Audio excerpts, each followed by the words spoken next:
Hey guys, Buffing Game back today, bringing another video, and today I want to discuss the new Verdansk 1984 map. So, obviously we did the reveal event. I think it was Wednesday and Thursday, part 1 and 2, and then Thursday was finally the intro of the Verdansk 1984. So, I just wanted to go over some things with the map itself, because I had some strong opinions on it to begin with, and I was also trying to be very reserved till we got in and actually played it. But I think now that I've played it, I have really good feelings about the map. I think it's a really good map, and they actually did a lot more than a lot of people may realize. So once you get in there and play it, there's a big difference. So first off, really, what changed? I think a lot of the buildings have changed. Everything's pretty much been reskinned, and their interiors have been reworked and opened up in a lot of buildings too. So almost every building, for the most part, has their exterior changed a little bit cosmetically to kind of fit more with the 80s timeline, or just look newer and more fresh as it would have back then, since a lot of these buildings are supposed to be originally built further back. So like some things like hospital, airport are pretty much in their prime at this point in the 84 map. So there's a lot of good things there. But if we look at things like the standard police station that we remember from the original Verdansk, the police station has now been opened up quite a lot. So typically you were pretty restricted for your engagements if you're holding up in police, and you could have been pushed very easily. There's 3 points of entry to the police station, those being the front door, the side door, and then the ladder to the roof hatch, which you can drop into the roof. And those were really the only 3 ways in to police station and to attack it. However, now they opened up more windows and more ways to move around inside police station as well. So really, if we're going to focus on police station just for an example here, and this really can be applied to almost all the buildings on the map, even the houses, things like that. Minor changes, but minor enough to where there's a noticeable difference. So I think they actually did a lot of work. But if we look at police again, if you're holding up in police, for example, there's not really a lot of room to move around. You had the upstairs corridor, but you only had the front windows to look out and the side windows, and then obviously downstairs as well. But you're still only able to look out the front windows, and the front windows are all caged off too. So you're not going to get good line of sight on anything there. So you really have to rely on being upstairs and having line of sight out the front of you, or very limited view to the left and right side using those top story windows. Now they've opened up, like I said, the entire interior is opened up, so there's more windows on the side and the back of police station, which catching me by surprise a few times now, because I've been moving behind police station, or we've been engaging other teams, and we get shot from those windows. People are able to mount weapons in those windows on the top second floor of police station. In the rear of the building, there's 2 windows, and you can easily mount. So you almost have 360 view or line of sight now, utilizing if you're in police station. Like I said, this goes to a lot of other buildings. There's more windows to get in and out of the buildings. There's different ladders, I noticed, in a lot of places downtown that you can get up to now. Things like TV station, for example. If you look at TV station, I haven't been on the inside of TV station yet, but the roof is a place that I used to always land in the original Verdansk map, especially in the beginning of the game itself.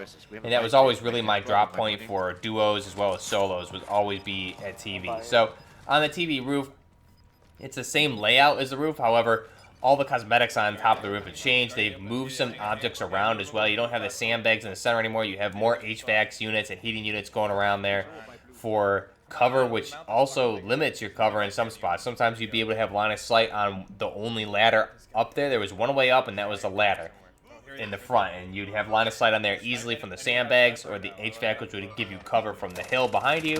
And now they've added another ladder there, and you don't have the right amount of cover, so you can't really position yourself in the same area. So it opens up the gameplay style a little bit more, and it also just allows for much more diverse engagements. Also, like I said, things like airport, you'll notice airport, the roof is not destroyed anymore. There's not explosions there like we saw in the very beginning of the Verdansk teaser trailer, where that airport roof was blown up when we were first introduced to the Battle Royale mode last year.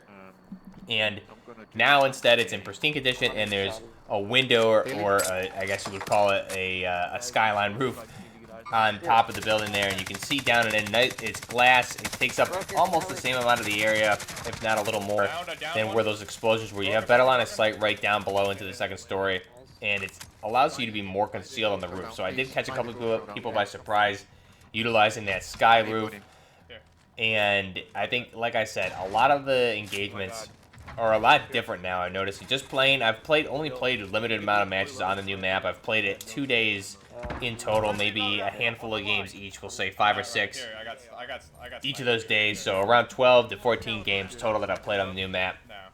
One thing I noticed is because of the amount of different buildings and cover that's been added, different foliage, the different kind of haze that's around on the map, the visibility is opened up, the grass is more green. There's definitely a different feel to the map, but the engagements themselves almost feel a little bit more meaningful and special when you do get an engagement. Because there's so much more cover, people are still figuring things out, there's more buildings to take cover, and so when you do get in engagements of those fights, it feels like it's a good, meaningful fight. It kind of reminds me of like something like Tarkov, where when you do get into fights PvP in Tarkov, however rare it may be sometimes, it's very meaningful, and if you don't get domed in the head right away, usually you can sometimes have really good engagements where you're sticking and moving on cover, and even if you lose those engagements in Tarkov, if you have a good gunfight, it really is something special that you remember, and you look back on finally and say, you know, even though I didn't win that engagement, it was still a really good gunfight.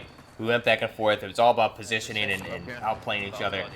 With the old Verdansk map, that really wasn't a thing. It was basically everyone would push you with trucks. Everyone knew the map. There wasn't a lot of cover in some spots. There was not ways up to attack different buildings, things like that, entry points. It got really stale, and now I don't see people charging as hard at you. And when they do charge as hard at you, there's a lot more counters now. There's more room to move around, more room to flank, go through windows, out windows, different ladders in different positions. So, like I said, I think it really just opens up the map, and especially playing today, a lot of the engagements, like I said, just felt more meaningful. And even when we lost gunfights, I had a really nice 9-kill game using the Bruin or the Mark 46 build with 200-round belt, and we were holding up on police station at the end after we moved across like the whole entire map. But on police, again, I was holding down that rooftop with one of my teammates and was just able to take out probably 3 or 4 people, if not a little bit more, with that Mark 46, utilizing that 200-round belt. And like, that's a good experience where I can keep myself on cover from different snipers and things like that, and pick my engagements. And those are things that are memorable. And you look back on it, and say, even though I ended up losing that game because of whatever happened, still had really good gunfights. And it feels like the old map, you didn't really get a lot of that. You'd either get completely destroyed, and then you get lucky and get a win at some point, get a good lobby. Right now, everything, I think the amount of players that are jumping in the game because of the launch of the new season and the new map really makes the game itself a lot better of an experience, a lot more enjoyable. More people are playing, much different play styles. I'm seeing a lot of different weapons too, different things like the M15, the M4, a lot of different Cold War weapons. I really am not seeing any FFARs yet that I'm getting killed by, at least. I have killed a few people with FFARs, but the amount of weapon balancing that they did with the launch of Season 3 for Warzone, it's something that the game has sorely needed for a long time, and I really have to say, Raven did a really good job, finally. Unfortunately, I don't like the lack of communication leading up to this point, that it took 6 months and one big update to fix all the problems that we've had without even knowing that they were working on that and that was a thing. But I understand it, and they did it, and that's really good. So the patches that they did, they nerfed a lot of things like the AUG, the M16, the Groza, the FFAR. A lot of the overpowered weapons that everybody's been using got put in check, and they didn't get completely destroyed either. They had the damage at range reduction, they had burst delays, things like that, ADS bumps, so you can't use the FFAR as better than a submachine gun. A lot of things like that, minor things, as well as, like I said, damage reduction. Things like the FAR 83 got a recoil decrease, as well as the Cold War AK-47. So they did a lot of weapon tuning leading into this season, and I think it really makes the game a much more enjoyable experience. Meta-wise, this is the most fun I think I've had in firefights in a very, very long time, and dare I say, even since the launch of the game. I think there's so many diverse loadouts as of making this video, because really everybody's trying to figure out what's that next best gun. But I think they did, as of, like I said, as of making this video, they did a really good job with the weapon tuning to where hopefully there isn't that one gun. Hopefully there's a lot of guns that are viable, which is really what I wanted to see with this game for a long time, is we don't want to see everybody running 2 weapons, 3 weapons. We want to have at least a big pool of of 10, 12 weapons that are really viable and can compete with each other in different situations. And that's kind of where we are right now in the start of Season 3 of the Warzone Cold War integration. And things are just looking as if they're in a good spot. So we'll have to stay tuned and see what happens with the weapons, what happens with the meta. Right now, like I said, everything seems to be good. The map changes are really good. They opened up a lot of areas in the map, a lot more color. Things like up by Dam is just so fun to explore. You have the different radio stations up there, the array stations. You have the Duga array, which is over behind TV. A lot of really cool things that they added to this map. So even though it's the same map, I would say this is really kind of a very, very polished version of the map that they probably should have had at launch, but obviously didn't because I'm sure they were rushing, doing Modern Warfare at the same time, doing Cold War in parallel. A lot of different conflicting developments going on, and it seems like Raven and them have, whoever's been working on this and the map changes, really has been working on this, obviously, for a long time. This is, I would say, the polished, complete version of Verdansk, and they definitely did a lot. There's a lot of things, the trees, different little sheds everywhere. There's a lot of cover. I'm a big fan of the map right now, and I think it leads to some very special experiences. Let me know down below what you guys think of the map. Are you a fan of the new map? Would you have rather seen a different map rather than a reskinned Verdansk from 1984, but like I said, even though it's the same map, it is actually very, very different once you get in and explore everything. Let me know down below what you guys think of the new map.